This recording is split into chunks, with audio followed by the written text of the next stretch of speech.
Le prochain SSX, prévu pour le 2 mars chez nous, se dévoile de plus en plus à travers les sympathiques trailers que l'on a pu voir ces dernières semaines, mais également à coup d'events qui ont pour but de présenter le jeu à la presse. Et c'est lors d'un showcase Electronic Arts justement que nous avons pu poser nos questions à Todd Batty, le directeur créatif du dernier SSX. À commencer par la raison pour laquelle un nouveau SSX a mis tant de temps à voir le jour. I get asked all the time why it's been so long since the last SSX, you know. It's a funny thing, like, it hasn't been for lack of wanting. The company has been a big believer in this franchise from day one. It's definitely one of our greatest wholly owned, you know, intellectual properties.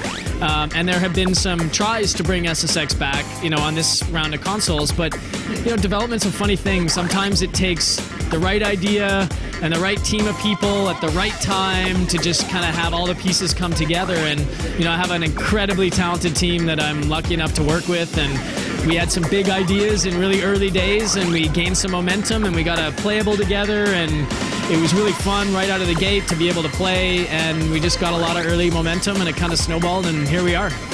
SSX n'a jamais vraiment été une simulation de snowboard, mais plus un grand délire sur neige. Ce n'est donc pas étonnant de voir apparaître dans la série le wingsuit, une combinaison qui permet de planer quelques instants dans les airs.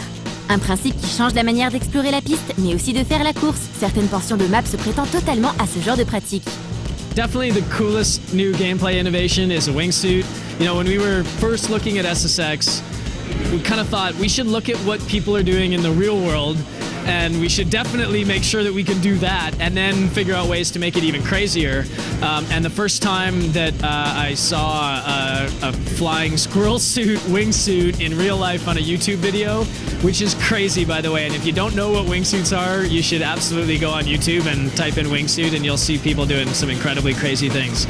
We knew we had to have that in SSX. It was actually one of the very first gameplay features we built, mostly because we knew it would have a tremendous impact on level design, because when you could fly, all of a sudden you could go places you could never get to when you were just riding, and it's been a huge addition to this game, and most importantly, it changes racing completely.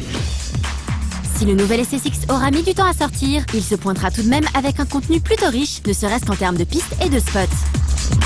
We knew we wanted to build a massive game with this SSX, and we knew that if we were going to be a AAA game and, you know, justify, you know, a full price game, that we should be giving gamers hours and hours and hours of content. So we netted out with this SSX with 9 major mountain ranges in the game, each range which has multiple mountains.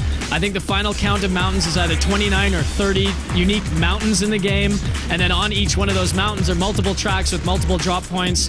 There are 153 different drop points in the SSX universe, every single one of those which can be played for hours trying to figure out the fastest time or the highest score or the furthest distance you can descend. It's an incredibly big game and really deep. La partie online n'est pas en reste et l'équipe semble avoir compris qu'aujourd'hui, le succès d'un jeu de ce style repose énormément sur ses features multijoueurs et la communauté qui en découle.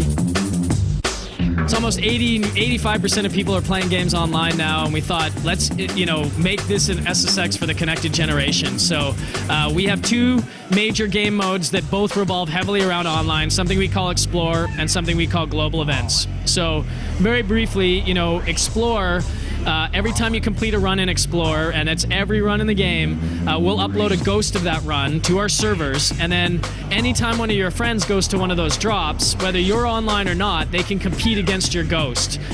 If they beat your ghost, they'll earn themselves some credits and climb up the leaderboard. If they lose to your ghost, you'll earn yourself some credits that you can use next time you log back on to buy cooler gear, or a cool outfit for your character, or unlock new drops, new characters. Everything you do in the game revolves around earning in-game credits. And then global events is, you know, how you can play against people when you are online at the same time. So, you know, not a big fan of sitting around in lobbies and the, you know, sort of typical online flow. So we looked at things a little bit differently, and we came up with the idea for global events, which is basically a constant ongoing tournament on every single drop point in the universe, starting the day that this game comes out and ships. Every drop, you know, a particular drop, for example, would have a 1 hour, who can set the fastest time, the highest score on this drop. And you don't have to be there when it starts, you don't have to be there when it ends, you just can surf around through the globe and go, that one sounds really cool, there's 45 minutes left, I'm gonna jump in, throw down a couple of runs and see how my trick score stands up. Des bonnes idées donc, qui semblent avoir été réfléchies longuement, et cela n'a pas été facile compte tenu de la pression générée par la peur de décevoir les fans de la série, comme nous l'explique Todd. The most challenging aspect of building this SSX had to be living up to expectations of one of the most beloved games in history. I've never felt so much pressure on my shoulders as I have building this game because, you know, not only just because our fans, you know, love this game and really want it to be great, but I'm a huge SSX fan myself. SSX is one of my all-time favorite games growing up, you know, which is great. It's really cool to have the opportunity to work on a game like that. But I also have incredibly high expectations for myself normally when I'm building a game, but, you know, the amount of pressure to want to try to, you know, bring back something that is as well known, you know, SSX Tricky, SSX3, I think 92, 93 Metacritic rated games.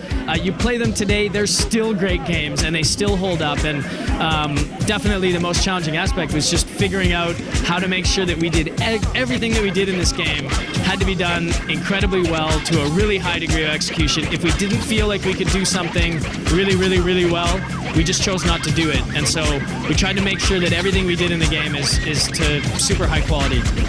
On espère maintenant que ce nouvel SSX saura nous procurer ces pures sensations qu'il nous promet depuis plusieurs mois et comptez sur nous pour vous en faire la critique d'ici quelques semaines.